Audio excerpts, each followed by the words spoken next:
Assalamualaikum warahmatullahi wabarakatuh. Hai teman-teman, di sini kita akan belajar ijtihad. Tapi terlebih dahulu saya akan memperkenalkan diri. Perkenalkan, nama saya Irda Hasari dari Sekolah SMA Negeri 13 Bone, kelas 12 A1. Langsung saja kita ke materi. Pengertian ijtihad. Pengertian ijtihad adalah bersungguh-sungguh dalam mencurahkan segala pikiran untuk menetapkan suatu hukum dan dalam praktiknya dimanfaatkan untuk sesuatu yang sulit dan memberatkan. Ijtihad adalah suatu alat untuk mengenali hukum Islam, dan hukum Islam yang dihasilkan dengan jalan ijtihad statusnya adalah zanni. Selanjutnya, hukum melakukan ijtihad. Para ulama membagi hukum melalui ijtihad menjadi 3 bagian, yaitu yang pertama, wajib, ain.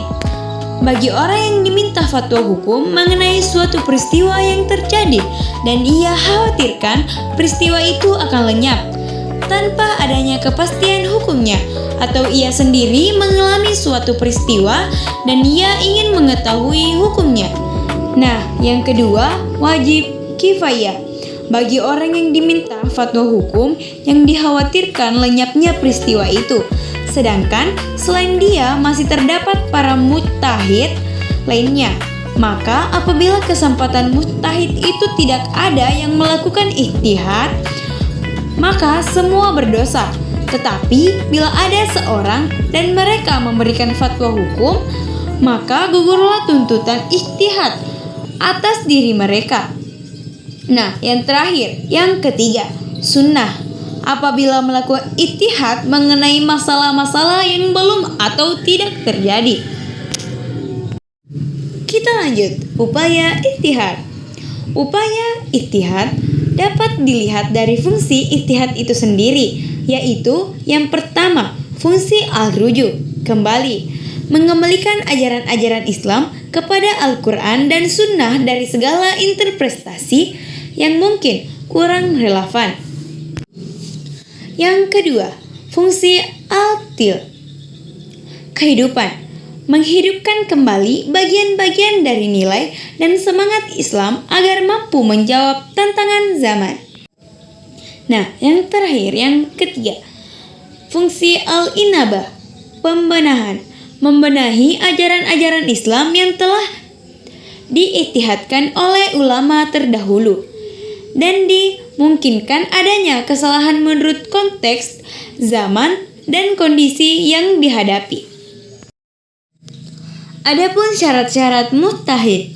Yang pertama, syarat umum, diantaranya balik, berakal, sehat jasmani dan rohani, kuat daya nalarnya, benar-benar beriman.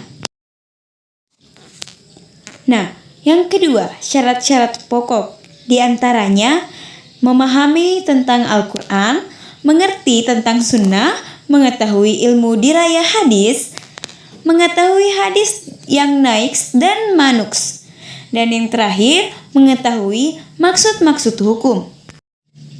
Yang ketiga, syarat-syarat penting, diantaranya menguasai bahasa Arab, mengetahui asbabun nuzul, mengetahui ushal fiqh, mengenal manusia dan kehidupan sekitarnya. Yang keempat, syarat-syarat pelengkap, diantaranya mengetahui asbabil wurud hadis, mengetahui hal-hal yang diijmankan dan yang diikhtilafkan, bersifat adil dan takwa. Masalah-masalah yang diijtihadkan antara lain masalah dzamiyah, yaitu masalah-masalah yang hukumnya belum jelas dalil nasnya, sehingga memungkinkan adanya wilayah ijtihad dan perbedaan pendapat. Masalah dzamiyah terbagi menjadi 2 macam. Masalah yang tidak berkaitan dengan akidah keimanan seseorang. Yang kedua, aspek amalia yang dzanni atau masalah yang belum ditentukan kabar dan kriterianya dalam nas. Wilayah ijtihad hanya sebatas pada masalah yang hukumnya ditunjukkan oleh dalil dzani. Kemudian dikenal dengan istilah masalah fikih, dan masalah hukumnya sama sekali tidak disinggung oleh Al-Quran, Sunnah maupun ijma. Hal ini merupakan masalah baru dan hukumnya baru. Dengan demikian, apabila ijtihad ini bertentangan dengan nas, maka ijtihad itu batal, karena tidak boleh bertentangan dengan nas. Penyebab terjadinya perbedaan ijtihad. Penyebab terjadinya perbedaan ijtihad yang pertama, berbeda tanggapan terhadap hadis. Yang kedua, berbeda tanggapan tentang ta'arudi, pertentangan antara dalil, dan tarjih, penguatan suatu dalil atas dalil lainnya. Dan yang terakhir, perselisihan tentang ilat dari suatu hukum.